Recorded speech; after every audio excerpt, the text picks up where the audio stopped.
Y para hablar del final de la operación London Bridge Day, nos está acompañando el día de hoy nuestra compañera Andrea Sierra, primero las damas. Bienvenida, Andrea. Gracias, Duber. Qué bueno estar acá otra vez. Hace rato no nos acompañaba usted en esta mesa. Y también nos está acompañando Andrés Úsuga, él es experto en la monarquía británica. Andrés sí viene con más frecuencia a esta mesa. Andrés, muchas gracias por acompañarnos. Bueno, muchas gracias, un saludo especial para ti, para todos nuestros compañeros y para mi compañera hoy, que es experta porque vivió en Inglaterra y vivió ese Londres y todo ese Reino Unido que es tan interesante de estudiar y de explicar. Sabe cómo es la dinámica de este país. Pero comencemos hablando, pues, precisamente de quién era la reina Isabel II. La reina Isabel II era la hija del rey Jorge VI y que curiosamente pues toma uno de sus tres nombres. Cuando habría que escoger su nombre, escoge el nombre de Elizabeth II. Y es importante esto porque si hay alguien icónico en las figuras británicas y en la historia, es Elizabeth I. Elizabeth es la reina virgen, la que dura 40 años en el poder, pero fíjate que esta reina Elizabeth II, con la que hoy se terminan el protocolo después de 10 días de su muerte, es la reina que más tiempo duró en el poder, 70 años. Luego es la reina Victoria, que es siglo XIX, y después es Jorge III, que es contra el rey que los Estados Unidos terminan declarando su independencia. Entonces, esta reina en específico es supremamente importante por toda su historia, por el tiempo, por los récords inclusive. Pues estuvo más o menos le tocaron más o menos 12 primeros ministros, pero adicionalmente el legado que deja con la mancomunidad, con la Commonwealth, es algo supremamente importante no solamente para el Reino Unido, para Europa, sino para el mundo entero, y adicionalmente creo que podríamos decir que con la muerte de ella y en días anteriores, con la muerte de Mikhail Gorbachev, creo que termina el siglo XX, realmente finaliza el siglo XX con la muerte de Isabel II.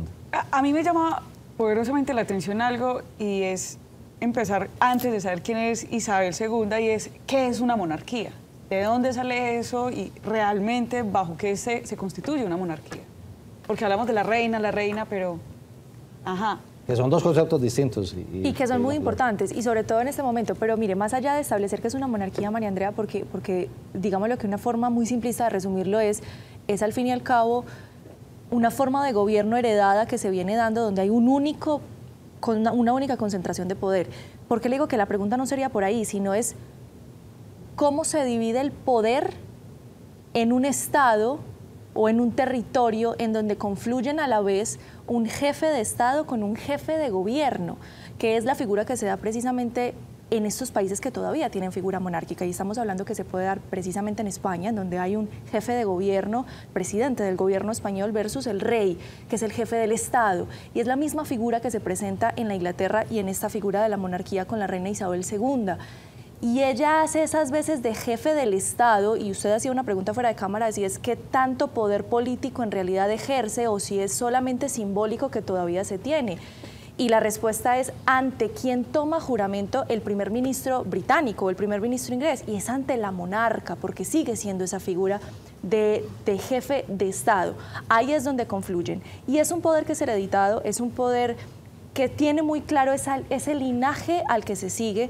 Incluso hago un paréntesis aquí chiquito, el que la reina Isabel II fuera reina de alguna forma ha sido enmarcado por algunos historiadores como un accidente, porque recordemos que su padre no era el heredero de primera línea que se tenía. Es cuando abdica su hermano para casarse con una americana divorciada ya por anterioridad, que él sale del trono, le cede el puesto a su hermano y ella queda en ese linaje para poder optar a la corona. Entonces, yo creo que lo interesante ahí, Andrés, como abogado, nos puede dar esa visión más clara sobre esa división de los poderes que se ejercen. Pero ella de todas maneras iba a ser reina.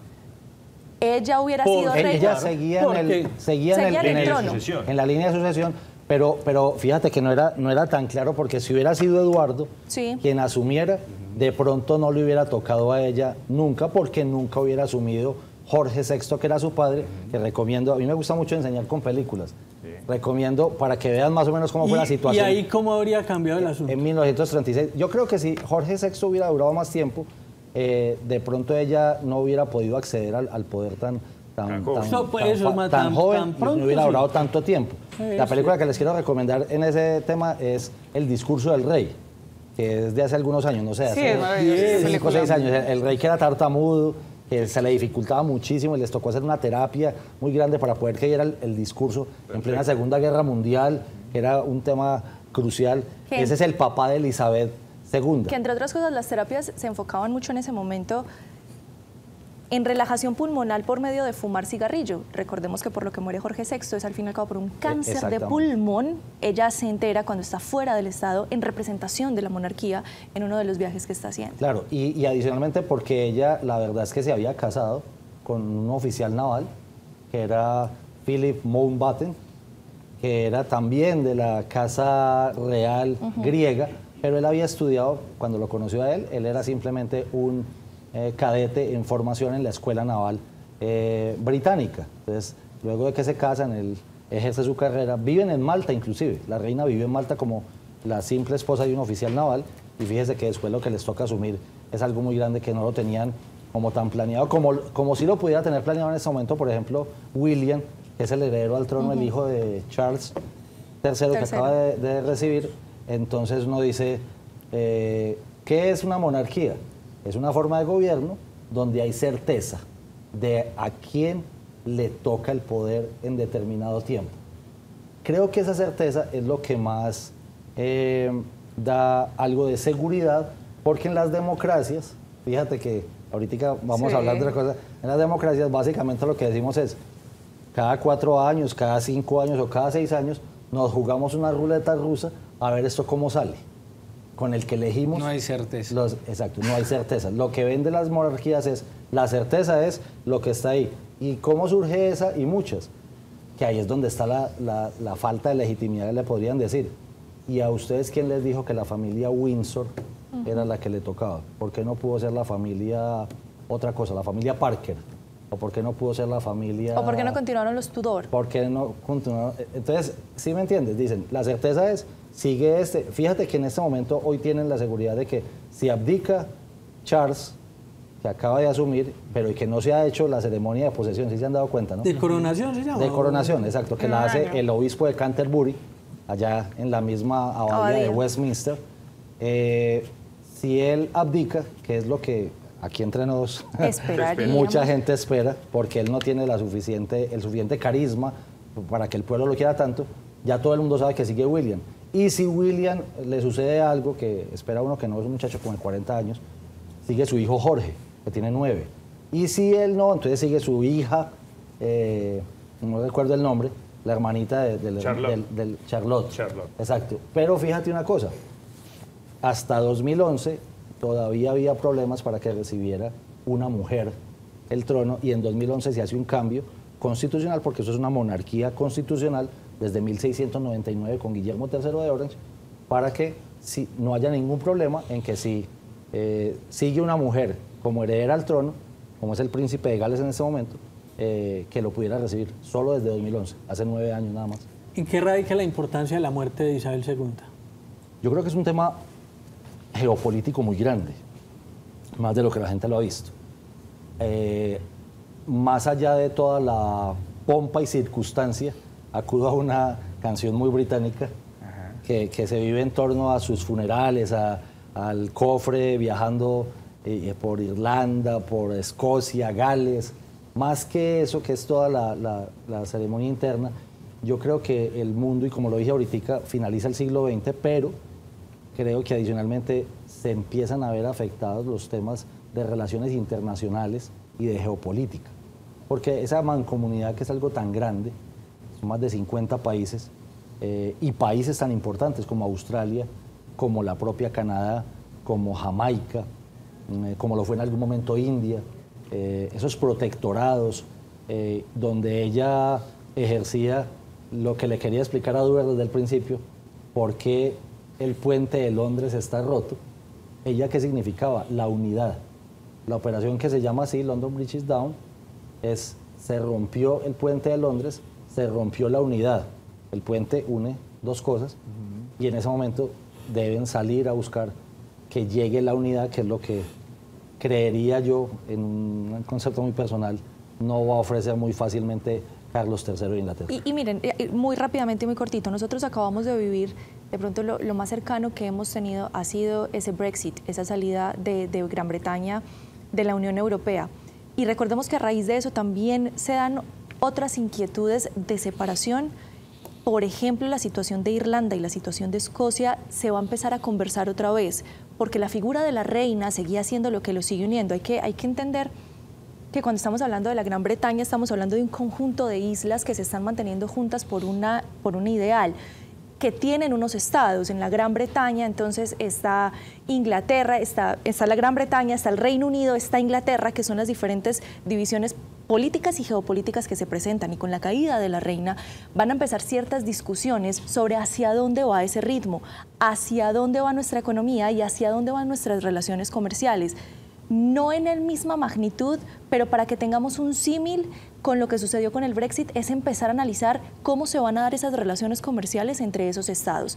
En un punto más grande, y no sé, Andrés, si vale la pena mencionarlo porque lo hablábamos fuera de cámaras, Australia, que es un país que está ligado directamente al reinado de Inglaterra, Canadá está directamente ligado a ese reinado de Inglaterra, van a haber por lo menos discusiones sobre ¿y ahora qué? Seguimos en esa monarquía, seguimos encaminados nuestras relaciones, incluso diplomáticas, algo tan sencillo como el pasaporte, el visado y los ingresos a los países. Esa clase de viajes se pueden ver directamente marcados o influenciados por lo que ha sucedido con esta caída de la reina. Fíjense quién es el alcalde de Londres en este momento. Alguien de origen hindú, de origen indio. Entonces, esa mancomunidad que generó en Inglaterra, que allá todos los de los países que estaban bajo la mancomunidad, que consolidó Elizabeth II en el año 70 y algo, que hace como la primera convención, cuando hacen eso, llega mucha gente a Londres, muchísima gente. No se sabe si hoy se va a aislar Inglaterra, si hoy se va, entonces que Irlanda, por ejemplo, quiera decir, o Escocia quiera decir, no, es que yo sí quiero hacer parte de la comunidad europea.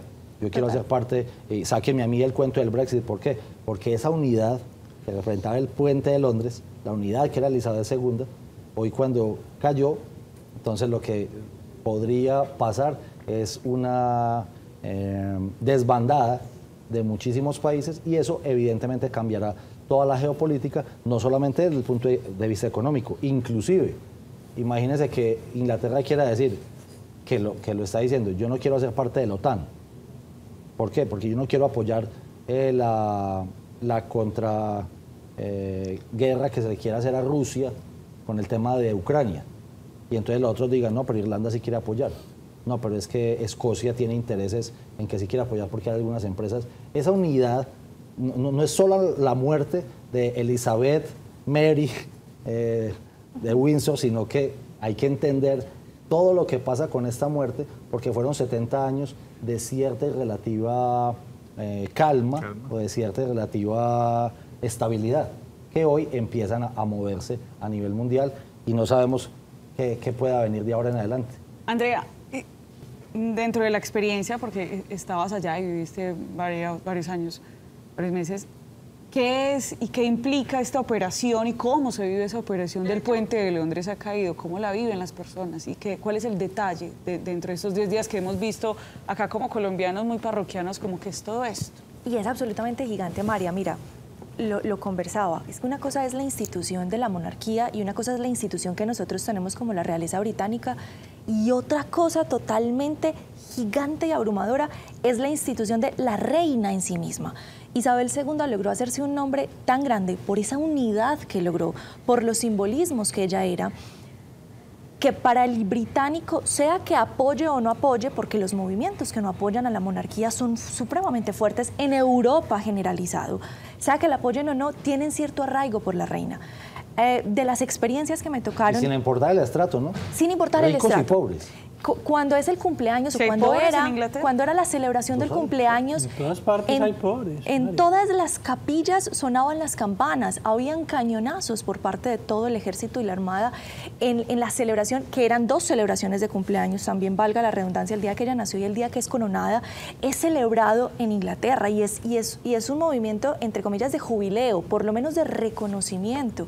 Insisto, la figura de la reina per se, aunque tuvo ocasiones de ser muy cuestionada, a ella se le cuestionó mucho de pronto la manera tan fría que manejaba ciertos asuntos que pudiesen ser considerados dolorosos para el país. Estoy hablando muy puntualmente de la situación surgida con la princesa Diana.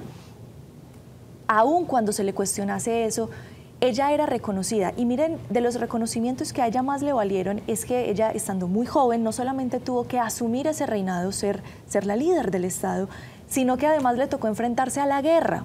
Y ella, la forma que encontró, porque ella tenía muy claro que ese juramento que había tomado de servicio al Estado lo iba a cumplir a cabalidad, la forma que encontró fue, ella se enlistó para aprender de mecánica y fue mecánica de los vehículos que se estaban utilizando. Ella participó del servicio de mujeres que estaban en ese momento en la guerra. Entonces, a ella se le conoce como ese reinado, entre comillas, humano, entre comillas, que sí luchó por lo que había prometido hacer y se le reconoce, insisto, más allá de que haya un descontento con que siga o no siga la figura de la monarquía que ha sido tan cuestionada, la reina per se es una institución en sí misma. Y fíjate, Andrea, que te complemento un poquitico, con todos los cuestionamientos que pueda tener la familia de la Casa Real, Andrés, Sobre absolutamente todo cuestionado con el tema de Epstein.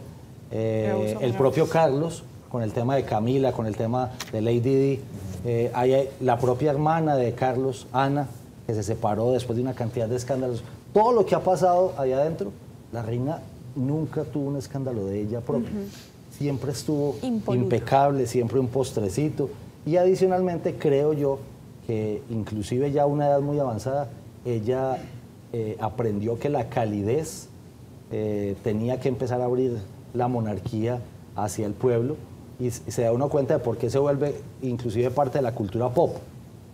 Ella en los Olímpicos de Londres en 2012, te das cuenta que hacen todo un cameo con James Bond, con Daniel Craig, ¿cierto? Sí, sí, sí. Y Daniel Craig, Se tiran por el que avión. es nombrado posteriormente comandante del Royal Navy honorario, es Sir Daniel Craig. También la cantidad de actores, la cantidad de deportistas. Este muchacho David Beckham, entonces les entregan un título honorario, ¿cierto? No condes, no duques, pero entonces los nombran de ese momento en adelante Sir David Beckham. Caballero. Exacto, caballero de la corona británica. Y esas situaciones tan difíciles, creo que ella las palió y termina ella siendo, a pesar de que había sido muy discutido su papel finalizando los 90 luego de la muerte de Diana Spencer, se convierte en una figura como la mamá, como la abuela de todo el pueblo inglés y terminan queriéndola muchísimo y nos damos cuenta en estos 10 días de toda esta operación. ¿Cuál es su principal legado? Yo creo que la unión, precisamente, que era lo que siempre le habían, o lo que ella buscó, la unión, no solamente del Reino Unido, sino de toda esa mancomunidad. Pero adicionalmente creo que mostrar a esa monarquía como evidentemente debía ser. Y fíjate que ahí se dan los roces que en este momento se están dando. No sé si Andreita quiere mencionar el rompimiento que hay entre William y el otro hermano y Harry, pero que en este momento se están dando cuenta, en el entierro de hoy, en la procesión del entierro de hoy, se dan cuenta que ni Andrés ni Harry llevaron su uniforme militar. El resto de la familia sí, para los que lo hayan visto. Ellos están alejados de las funciones y creo que ese legado va a ser algo muy complicado para Charles de mantener, porque no es solamente mantener unidos los países que ella había mantenido, sino adicionalmente mantener unida la familia y mantener la figura de la monarquía con la legitimidad que se necesita. Pero ya empezó a tomar decisiones, ¿no? Andrés. Ya echó 100 personas de, Sí, la, señor. De su casa, de su servicio. de la Casa Real que estaban a su servicio. El tiempo se nos agota y hablemos del funeral ¿qué mensaje leer de ese funeral? ¿Qué dice? Andrea. Dice mucho. Y lo primero es, nosotros sabíamos, y me voy a quedar con esta última parte, nosotros, por lo que conocemos, precisamente por lo alejados que estábamos, miren, absolutamente todo lo que nosotros estamos viendo en este momento, y lo hablábamos, miren la bandera que está en este momento sobre el cofre, no es la bandera de Inglaterra, es la bandera de la casa, de la Windsor. La dignidad que tiene Inglaterra y el inglés por sí sobre su origen, sobre su familia, sobre su descendencia y ascendencia en este caso, nos habla de la importancia de la familia. Mire que estábamos hablando de Andrew y de Harry, uno de ellos destituido y el otro porque renunció. Ambos hacen presencia, es decir, la familia. Se casó con Meghan Markle y ahí hay una gran discusión. Hay un rompimiento muy grande, pero hacen parte porque la familia prevalece. La familia sigue, la sangre los une. No pueden usar sus uniformes porque la dignidad está, pero hacen parte de la familia y deben estar en ese legado que se tiene. La ceremonia, la asistencia, la forma en la que se llevó a cabo nos habla precisamente de esa dignidad del inglés y nos habla precisamente de ese sentido de la pertenencia que van a tener. Es una lectura que hago a título muy personal, si se me permite. Hay cositas curiosas, sí. Ver al lado del cofre, del carro que estaba transportando el cofre, un oficial del ejército negro, no sé si se dieron cuenta. Hay detalles, todo en la monarquía es un mensaje, todo en la monarquía está absolutamente preparado. ¿Y ese mensaje es que de inclusión? Sí, de inclusión, nada está al azar, nada está porque simplemente le tocó, todo está absolutamente calculado, todo está para que las cámaras inclusive, no sé si las personas saben, existe un canal de la familia real, que no es el mismo canal de la BBC de Londres, que es una cadena pública, sino la familia real tiene un canal donde ellos transmiten pues todo lo que va haciendo esa familia real, y esas cámaras, la ubicación de las cámaras, lo que tomaban a quienes estaban haciendo los paneos o los zoom, todo el movimiento que hace Carlos, que hace William, que hace Harry, que hacen las esposas, que hace la reina consorte, hoy entrando a la capilla de San Jorge, ahí en la abadía de Westminster, es absolutamente relevante en un mensaje para el mundo y para toda la mancomunidad. Andrés, se nos quedan muchas preguntas, todo el libreto nos queda completo mucho por conversar sobre esto, pero el tiempo es implacable. Muchas gracias por habernos acompañado hoy. Muchísimas gracias a ti por la invitación y God Save the King, dicen por ahí. God Save the Queen. Andrea, muchas gracias, qué bueno verla otra vez. Que vuelva. Este puesto. Gracias a ustedes por tenerme en cuenta estar acá. Qué rico volver. Muy bien, vamos a hacer esta pequeña pausa y ya volvemos con más invitados.